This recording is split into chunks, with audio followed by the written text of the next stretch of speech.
नमस्कार दोस्तों, मैं श्री दीपचंद चौधरी महाविद्यालय एसबी सिंह आज आप लोगों को बीए प्रथम वर्ष के संस्कृत साहित्य की कक्षा में आप लोगों को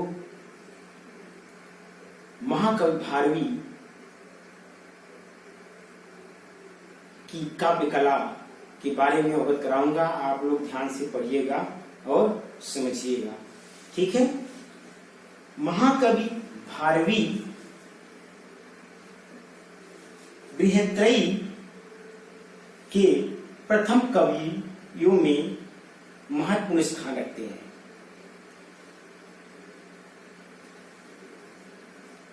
और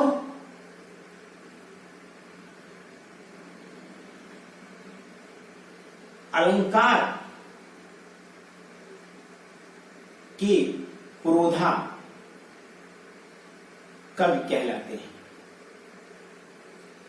महाकवि भारवी का जो किरातार्जुनीय नामक महाकाव्य है वह 18 सर्गों में विभक्त है और महाभारत के वन पर्व की एक छोटी सी कथा पर आधारित है।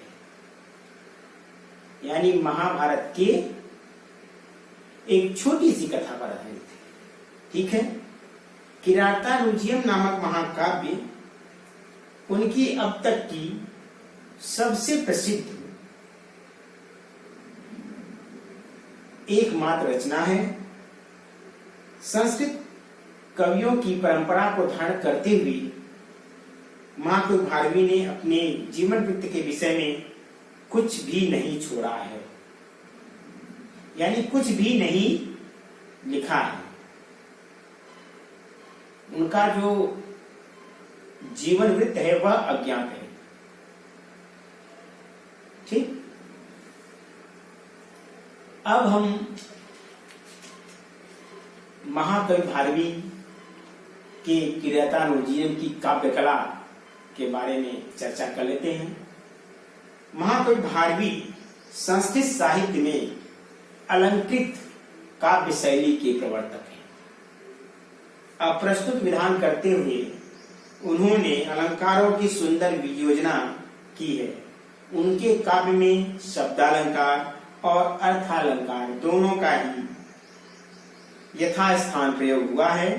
पंचम सर्ग में कवि यमक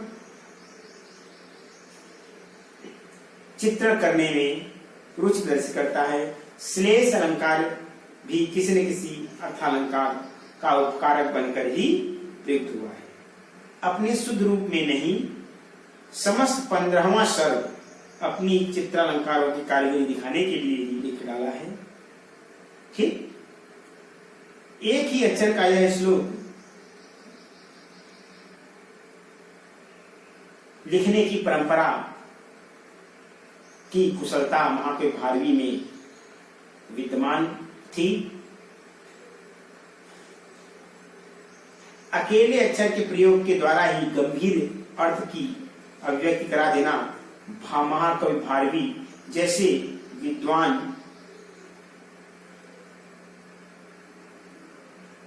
का ही सामर्थ्य है। चित्रालंकार की लीला ने किरातार्जुनीय के 15वें सर्ग को अत्यंत दुरूह बना दिया है। महाकवि भारवी के प्रकृति चित्रण के प्रसंग में उपमालंकार का एक उत्कृष्ट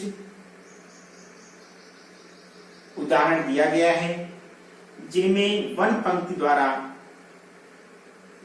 रोके जाने वाले सप्तवर्ण के पराग की समानता वायु के उड़ने पर किसी कामनी द्वारा संभाले जाते हुए स्थानु सुख से की गई है। यही वायु के उड़ने पर किसी कामनी द्वारा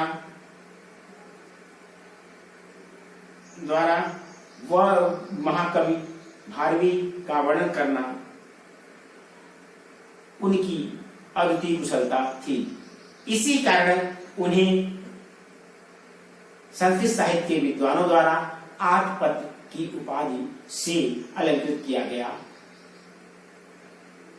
है, ठीक। कालिदास की भांति अर्थांतर न्यास अलंकार में भी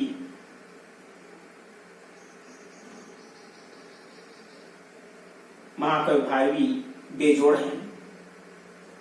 उनका प्रिय अलंकार अर्थांतर न्यास अलंकार है। दैनिक जीवन संबंध रखने वाली अनेक सूक्तियों भारवी ने अर्थांतर न्यास के द्वारा अपने काव्य में समावेश कर दिया। अलंकारों की भांति अनेक प्रकार के छंदों का प्रयोग हमें किराता रोजिनियम नामक महाकाव्य में देखने को मिलता है। महाकवि भारवी का जो प्रिय छंद है वह है वंशस्थ।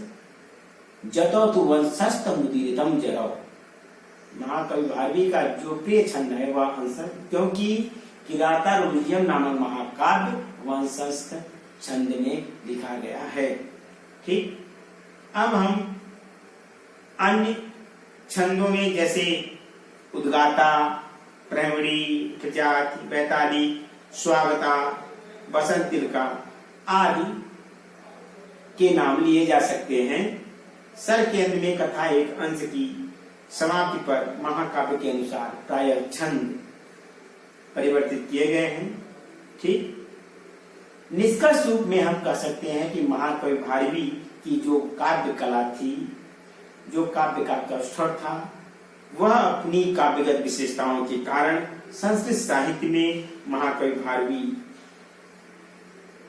का अद्वितीय महत्वपूर्ण स्थान है। ठीक, आज के लिए इतना ही बच्चों। उम्मीद करता हूं कि मैंने महाकवि भारवी के बारे में जो जानकारी आपको प्रदान की वह आपको अवश्य समझ में आ गई होगी। ठीक है, बहुत बहुत धन्यवाद बच्चों।